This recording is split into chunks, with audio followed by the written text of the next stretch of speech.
আমার বুবু একজন সুন্দরী এবং চরিত্রবান ছিলেন। আমার বুবু আমার লেখাপড়ার খরচ জোগাড় করার জন্য একটা বড় মালিকের বাসায় কাজ করতেন। একদিন মালিক বুবুকে ফ্রিজে রাখা খাবার খাওয়ালেন বুবুর অনিচ্ছায়। তারপর বুবু জ্ঞান হারিয়ে ফেলে। অজ্ঞান অবস্থায় মালিক বুবুর সাথে। বাকি ঘটনাটি গল্পতেই বলছি। আমার বুবুর যখন বিয়ে হয়ে যায় আমি তখন ক্লাস 9-এ পড়ি। স্কুল থেকে ফিরে শুনি আজ বুবুর বিয়ে। আব্বা আমাকে বললেন, শিবু ঢাকা থেকে মেহমানরা আসবে, তুই এক ছুটে বাজারে যা, আফজালকে বল তার ডেকোরেশনের চেয়ার পাঠাতে। আমি এক দৌড়ে বাজারে চলে গেলাম। আফজাল চাচাকে যখন সব বলছি, দুইটা প্রকাণ্ড গাড়িকে বাজার পেরিয়ে আমাদের বাড়ির দিকে যেতে দেখলাম। আফজাল চাচা বললেন, যাক রুনার অনেক ভালো ঘরে বিয়ে হলো, তোদের অবস্থা এইবার ফিরবে। বুবুর কি সত্যি ভালো বিয়ে হচ্ছে? আমি জানি না। আমি শুধু জানি বুবু চলে যাচ্ছে আমাদের বাসা থেকে। তারপর কি হবে? কে আমাদের খাবার রেঁধে দেবে? কে আমাকে চুপি চুপি তার মাটির ব্যাংক ভেঙে আমাকে মেলায় যাওয়ার টাকা দেবে? বুবুকে ছাড়া যে আমার জীবন চলতে পারে আমি সেটা কল্পনাও করতে পারি না। কলেজের এক প্রোগ্রামে আমার সুন্দরী বুবুকে দেখে নাকি দারুণ পছন্দ করেছে এক বড়লোকের ইঞ্জিনিয়ার ছেলে। তার চাপে পড়েই তার পরিবার রাজি হয়েছে এই বিয়েতে।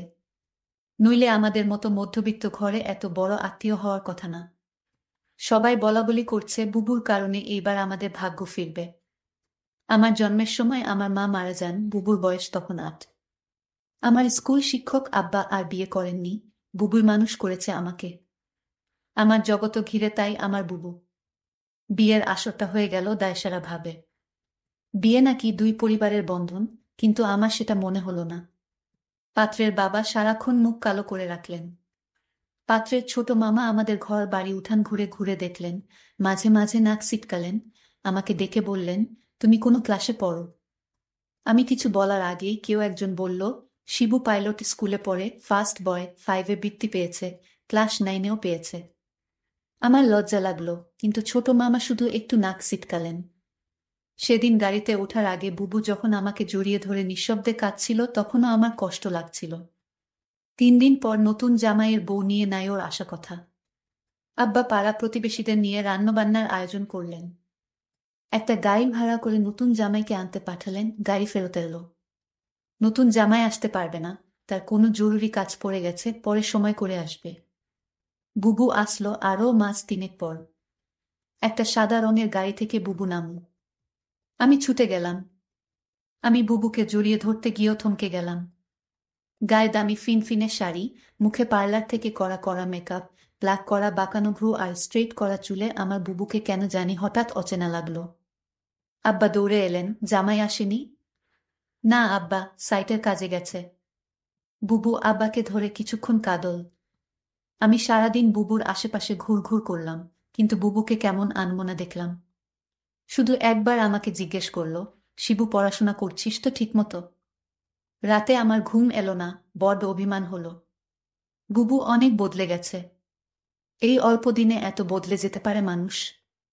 বুবু 3 দিন থাকলো, শেষের দিন দুলাভাই এলেন বুবুকে নিয়ে যেতে। দুলাভাই দেখলাম বেশ গম্ভীর। আমাকে ডেকে বললেন, কি রে শিবু, পড়াশোনা করিস ঠিক মতো, নাকি সারাদিন বাদরামি? আমি কিছু বললাম না। দুলাভাই আসার পর থেকেই বুবুর মুখটা কালো হয়েছিল, কারণও দেখলাম তার। আমাদের সামনেই কপাল কুঁচকে 2বার বুবুকে ধমক দিলেন দুলাভাই। বুবু চলে যাওয়ার পর সেই রাতে আব্বা আমার ঘরে এলেন, অপরাধীর গলায় বললেন, শিবু তুই তো অনেক বড় হয়ে গেছিস। বলতো তো আমি কি কোনো ভুল করলাম? আমি হয়তো সত্যি বড় হয়ে গেছি। মনের কথা চেপে বললাম, কেন সেটা বলছেন? বুবু অনেক ভালো আছে। কিন্তু আমি ঠিক জানি আমার বুবু ভালো নেই। বুবুর হাতে কালশিটে দাগ দেখেছি। আমার হাসি খুশি বুবু কেমন গুটিয়ে গেছে মাত্র 3 মাসে। এর ঠিক 1 বছরের মাথায় আব্বাজান মারা গেলেন। আমি একা হয়ে গেলাম। পাড়া প্রতিবেশীরা বুবু দুলাভাইকে চেপে ধরলেন আমাকে নিয়ে যাওয়ার জন্য। বুবু উৎকণ্ঠা নিয়ে দুলাভাইয়ের মুখের দিকে তাকাল। দুলাভাই কিছুক্ষণ ভেবে বললেন, শিবু চলুক, কাজে লাগবে অনেক। কাজেই আমি আমার বইখাতা নিয়ে বুবুর বাসায় উঠলাম।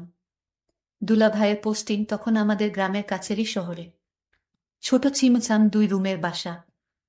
আমি এক রুম ভাগে পেলাম। শহরের একটা স্কুলে ভর্তি হলাম। দুলাভাই চাকরির পাশাপাশি কন্ট্রাক্টরি ব্যবসা করতেন। একদিন আমাকে বললেন তার সাইটে গিয়ে কাজ তদারকি করতে। আমার স্কুলের ক্লাস মিস হতে লাগলো। আমি বইখাতা নিয়ে কাজের সাইটে চলে যেতাম।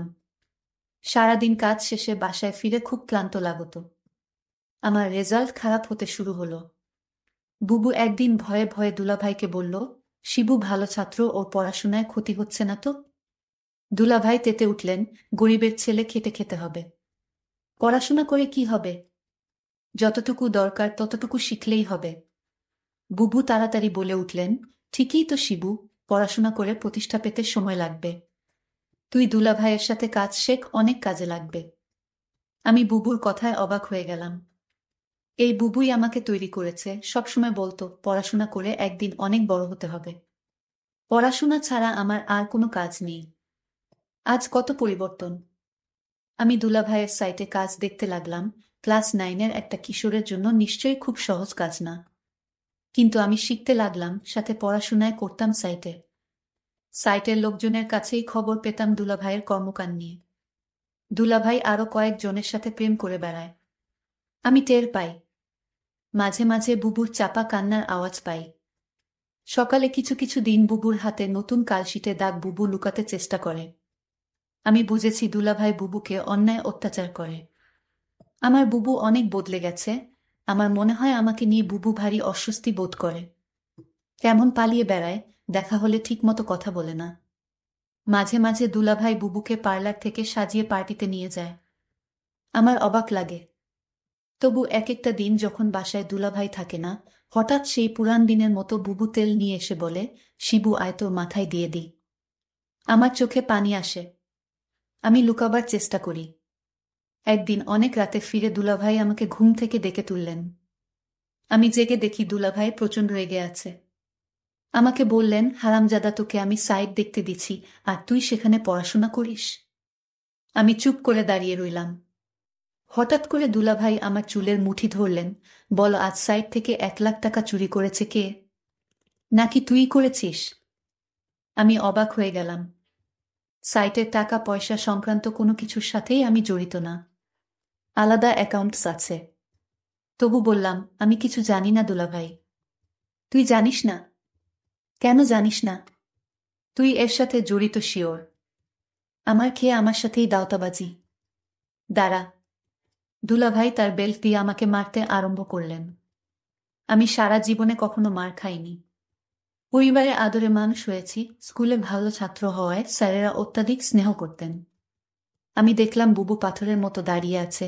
দুলাভাই একসময় ক্ষান্ত দিয়ে চলে গেলেন। আমি সারা রাত বিছানায় শুয়ে কোকালাম। চেষ্টা করলাম মুখ দিয়ে শব্দ না করতে।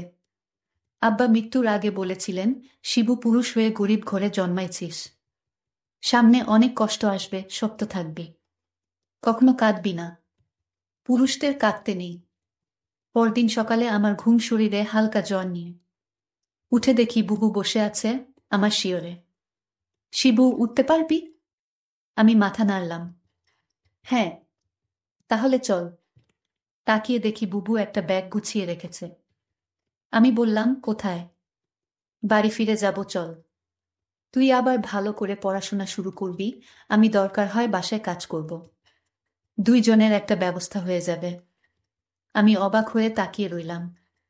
বুবু আমার জন্য তার স্বামীকে ডিভোর্স দিয়ে চলে এলো এবং সেই বাড়ি থেকে চিরদিনের জন্য চলে এলো। তারপর বাসায় আমি আর বুবু থাকি। বুবু একটা বড় লোক বাসায় কাজ পেল। তাদের কাপড় ধোয়া, রান্না করা ইত্যাদি তাদের কাজ করতে হবে। মাস শেষে যে টাকাটা পাবো সে টাকা দিয়ে আমার লেখাপড়ার খরচ আর পরিবার চলে যাবে। বুবু যে বাড়িতে কাজ করে সেই বাড়ির মালিক বুবুকে একদিন বলেছিল, তোমার যত টাকা দরকার আমি দিব, তুমি শুধু একটি কথা রাখো।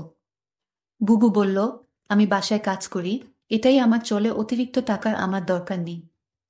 বুবু বুঝতে পেরেছিল বাসার মালিকের চরিত্র ভালো না। তারপরও বুবু এই বাড়িতে কাজ করে যে টাকা পেত সেটা দিয়েই আমাদের মাস চলে যেত। মালিকের বাসার সবাই একদিন কোথায় ঘুরতে গেল। শুধু মালিক বাড়িতে ছিল। মালিকের নাম আছান আলী। বুবু বলল, আজ তো বাসায় কেউ নাই, তেমন কাজও নাই, তাহলে আজ আমি চলে যাই। মালিক তখন বলল, শোনো, অনেক কাজ পড়ে রয়েছে। কি কাজ পড়ে রয়েছে মালিক? মালিক বলল, বাসায় কেউ নাই, আমার দেখাশোনা কে করবে? আমি বলেছিলাম, ও তাই তো। মালিকের জন্য রান্না করলাম, ঘর পরিষ্কার করে মালিককে খাবার দিয়ে বললাম, রাত অনেক হয়েছে, আমার ছোট ভাইটা চিন্তা করছে। আমি এখন যাই। মালিক দমক দিয়ে বলল, এই মেয়ে তুমি এই বাড়ির চাকরানী। মালিক যখন আদেশ করবে তখন তুমি এই বাড়ি থেকে যাবে। তার আগ পর্যন্ত এখান থেকে এক পাও লড়বে না। আমি তখন নিশ্চুপ হয়ে দাঁড়িয়ে রইলাম। আমার মুখ দিয়ে কোনো কথা বের হলো না। হঠাৎ মালিক বলল দরদ কণ্ঠে, মারে আমার তো ছেলে মেয়ে আছে, তোর কষ্ট আমি বুঝি। তুই তোর মাকে হারালি, বাবাকে হারালি, নিজের স্বামীকে হারালি, এখন ভাইটাকে লেখাপড়া শিখিয়ে মানুষ করার জন্য তুই পরিশ্রম করছিস। আমি মালিকের হঠাৎ এরকম ভালো কথা শুনে আমি কিছুটা অবাক হলাম, কিন্তু সে মুখে যা বলছে চেহারায় তা প্রকাশ পায় না। আমাকে বলল, আমার স্ত্রী ছেলে মেয়ে তারা 2 দিনের জন্য ট্যুরে গেছে। আমি বলেছিলাম, আপনি যাননি কেন? আমার ঘোরাফেরা তেমন একটা ভালো লাগে না। আমি এর আগে বহুবার ঘোরাফেরা করেছি, এখন আর ভালো লাগে না। তুই আমার মেয়ের মতো, ধর তোকে আমি কিছু টাকা দিলাম, তোর ভাইয়ের সামনে পরীক্ষা ভালো মন্দ কিছু খাওয়াইস। আমি বলেছিলাম, আমার টাকা লাগবে না। মালিক তখন আমায় জোর করে টাকাটা হাতে ধরিয়ে দিল, আমি না নিয়ে পারলাম না। মালিক আমার প্রতি হঠাৎ এমন দরদ দেখাচ্ছে কেন? যখন মালিকের ছেলে মেয়ে বাড়িতে ছিল তখন তো তিনি এরকম দরদ দেখায়নি। আমি মালিকের এরকম ভালো ব্যবহার দেখে কিছুটা অবাক হলাম। এরকম কথা বলতে বলতে প্রায় রাত 11টা বেজে গেল। ওইদিকে আমার ভাই আমার জন্য চিন্তা করছিল। আমি মালিককে বলেছিলাম, এখন আমি যাই। সে তখন বলল, না, আজ তুমি যেতে পারবে না, এই বাড়ি তোমার পাহারা দিতে হবে। আমি বলেছিলাম, দেখুন সাহেব, আমার ডিউটি তো সকাল 6টা থেকে সন্ধ্যা 6টা পর্যন্ত। মালিক তখন আমাকে অবাক করে বলল, তাই বলে যদি আমার সমস্যা হলে তুমি দেখবে না? আমি তো তোমারে আমার মেয়ের মতোই দেখি। মালিকের কি উদ্দেশ্য ছিল আমি তা জানি না, তবে এইটুকু বলতে পারি মালিক তেমন ভালো না। তবে আজ আমার সাথে সে খুব ভালো ব্যবহার করল। তবে এর আগে যে আমার সাথে ব্যবহার খারাপ করেছিল তা বলছি না, তবে লোকের মুখে শুনি মালিক ভালো না। কিন্তু আজ মালিক আমাকে কিছুতেই বাড়ি যেতে দিচ্ছে না কেন? আমি সেটা নিয়ে দুশ্চিন্তায় পড়ে গেলাম। এর মধ্যে মালিক বলল, আজ আমি নিজ হাতে খাবার তৈরি করেছি। আমি বললাম, কেন নিজ হাতে আপনি খাবার তৈরি করলেন? খাবার তো আমি রান্না করেছি, তার মধ্যে আপনি আবার রান্না করলেন কেন? আরে না মা, সেই খাবার না, ফ্রিজে আমার স্ত্রী আমার জন্য কিছু ভালো খাবার আলাদা রাখতো, সেই খাবার নিয়ে আসলাম। আমি বললাম, ও আচ্ছা। তারপর আমায় বলল, নে মা, আমরা একসাথে আজ খাবার খাই, পেটে বড্ড খিদে পেয়েছে। আমি বললাম, আপনি খান, আমি বরং রান্না করা খাবার খাই।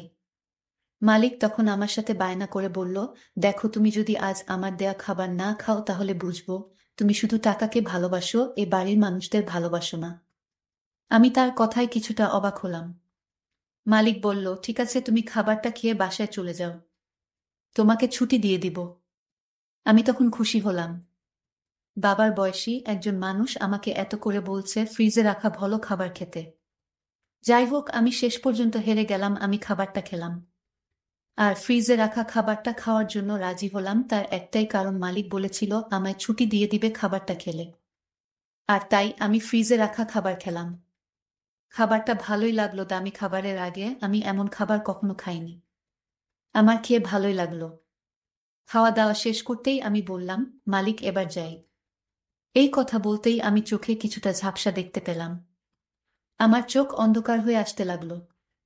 আমি বেহুশ হয়ে মাথা ঘুরে পড়ে গেলাম। তারপর কি হয়েছিল তা আমি বলতে পারবো না। আমার পরের দিন দুপুরে জ্ঞান ফিরে। আমি জেগে দেখি আমি হাসপাতালে কেবিনে শুয়ে আছি। আমার ছোট ভাইটা বলল, বুবু, তোমার কি হয়েছিল? আমি আমার ছোট ভাইকে জিজ্ঞেস করলাম, আমি এখানে কিভাবে এলাম? ছোট ভাই আমাকে বলল, বুবু, আমি তোমার জন্য অপেক্ষা করতে করতে কখন ঘুমিয়ে পড়লাম। আমি বলতে পারলাম না, কিন্তু আমার সকাল সকাল ঘুম ভাঙার পর আমি তোমার রুমে গিয়ে দেখি তুমি বাসায় ফিরোনি। আমি তখন দৌড়ে তুমি যে বাড়িতে কাজ করো সেই বাড়িতে গেলাম। গিয়ে দেখি তুমি মালিকের ঘরে অজ্ঞান অবস্থায় শুয়ে আছো। তারপর মালিককে আমি জিজ্ঞেস করলাম, আমার বুবুর কি হয়েছে? সে বলল, ঘুমিয়ে আছে, কি আর হবে। তবে তোমার বুবুর মনে হয় প্রেশার কম হয়ে গেছে, তাই ক্লান্ত হয়ে শুয়ে আছে। আমি বলি কি, তোমার বুবুকে হাসপাতালে নিয়ে একটা সেলাইন দাও, তাহলেই সব ঠিক হয়ে যাবে।